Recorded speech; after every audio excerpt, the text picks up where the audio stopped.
You've been qualified for a number of years now, gained experience and learnt a great deal, and now you're perhaps thinking about the next step to middle management. But are you ready? And how can you prepare for opportunities which may arise?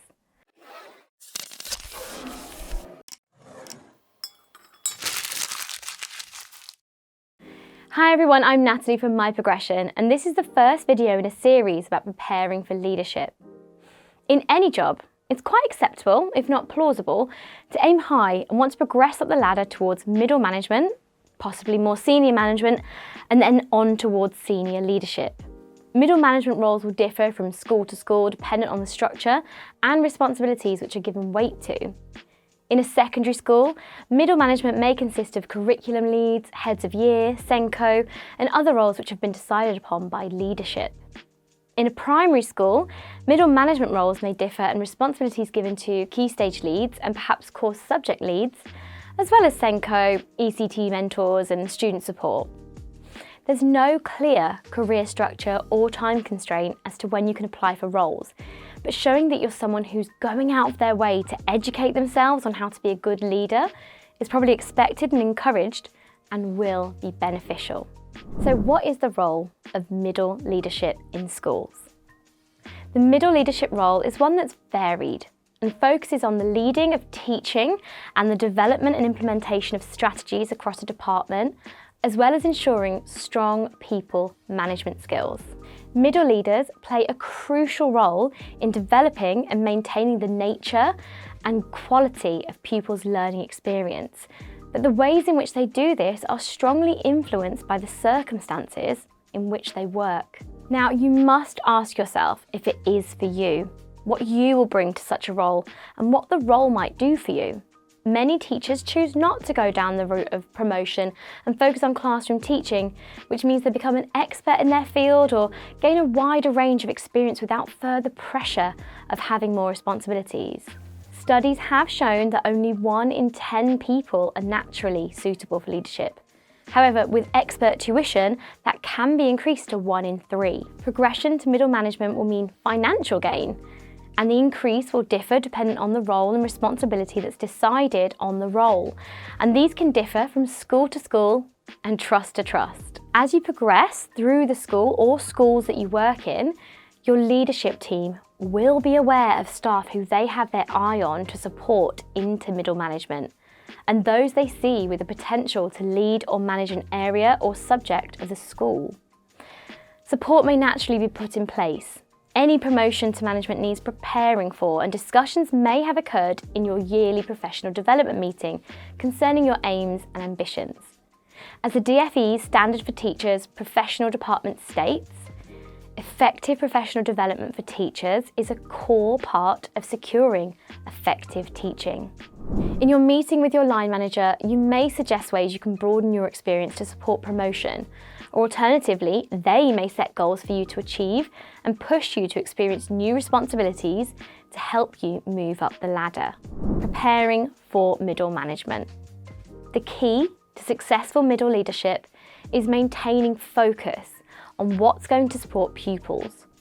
While a new middle leader will undoubtedly encounter more tasks they can handle at once, not all of them are created equal in their urgency or their impact on the people who matter most, the pupils. Preparing for middle management will begin as soon as you qualify and have your first teaching job, as this is when you'll begin to learn as a professional. You'll begin to evolve. School life is incredibly busy and years can merge together, so it's well worth being organised and putting things in place to support a move of jobs or roles within education. Keep a well-organised CPD file. Continuous professional development is all about maintaining and improving your skills and knowledge through training courses and qualifications.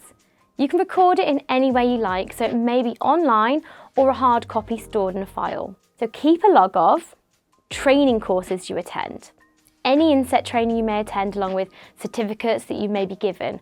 And by the way, inset stands for in-service and education training, an abbreviation which many in education have no idea what it means. You can keep handouts which you've annotated too, as they're often a great reminder and prompt if it comes up in discussion. Educational conferences and events, e-learning and webinars you've attended, formal development or personal study, which may include reflections of your teaching. Observations and feedback are essential for your progression. Using the feedback positively will help growth and development. See our video on how to action feedback for more information. Observations are a two-way process. You have the opportunity to show off your teaching skills, and management and leadership have a snapshot of your teaching, but most importantly, the learning that occurs in your classroom. This formal, written document of your teaching is an ideal piece of evidence for your CPD file. Peer reviews, mentoring or shadowing are opportunities to work with colleagues and support each other. It's always great to see others at work and give positive feedback as well as positive criticism to help growth and progress.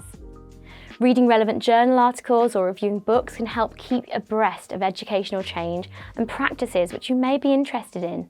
And this knowledge can be great to bring up in discussions and obviously interviews. Reflections. Reflective practice is encouraged to ensure continuous learning and self-evaluation. This may be something you're familiar and comfortable with and is usually encouraged during training. Continuing this can be a helpful skill as you keep progressing and have awareness of your strengths and ideas of areas where improvements can be made. Make your CPD file your own. It's unique to you and for your reference to evidence the achievements and progression you have made.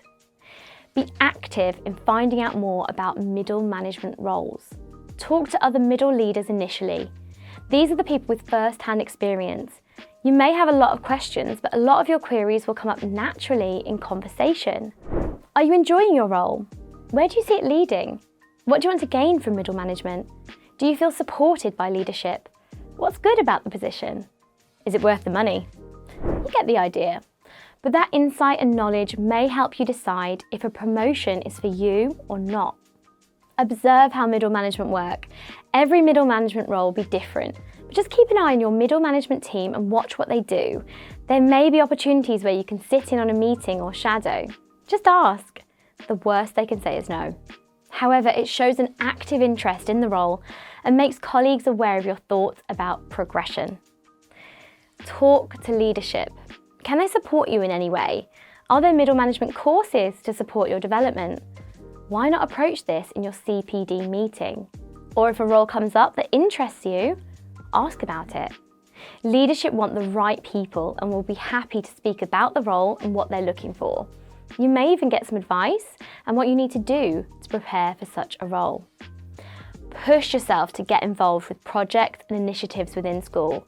These experiences give you a wider view of education and often allow to be involved in some of the essential admin and protocols that schools have to abide by.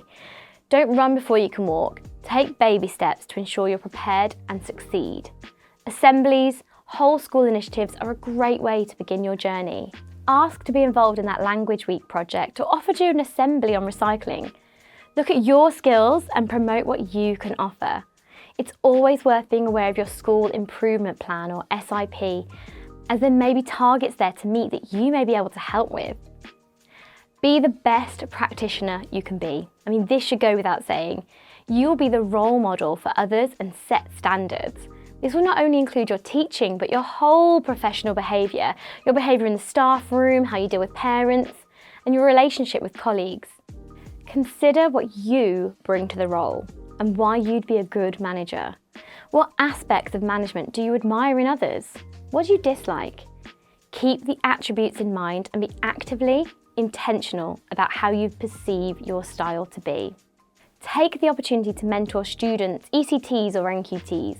Observing is often a part of middle management role and makes you aware of the teacher standards, giving you the privilege and experience of seeing good practice and also practice which may need support. These skills of observing and mentoring will allow you to reflect on your own practice and also help you support others. Give praise where it's due and give negative feedback with care and support. Talk to senior leadership, including your school improvement officer, as they may be able to direct, guide and help you. In a future video, we will go through the professional attributes that make a good leader. But in the meantime, a little bit of homework.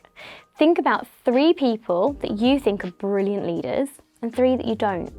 Write down the positive and negative attributes to help you build a picture of the type of leader you want to be. If you have any attributes you want to share, then drop them in the comments below. The experience of middle management can be make or break. It can push you to want leadership, and you'll see this middle management role as an essential step in the ladder to progressing in your career. However, it can make you decide it's not for you. Give it a chance. Learn new skills, identify what you're good at, seek help and ask for advice when needed. It will most definitely enhance your practice as a teacher in certain areas and make you more aware of the running of school and what goes on behind the scenes. Going into leadership is not a decision that should be taken lightly. Everyone deserves a good manager, and bad management is really damaging to your staff and the pupils they teach.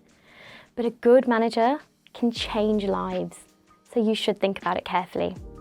If you have any questions about taking the next step, or if you want to see more videos on leadership, then drop us a comment in the box below. And whilst you're there, why not like and subscribe to My Progression? And don't forget to click on the bell to hear more from us. I've been Natalie from My Progression, and let's keep your career in motion.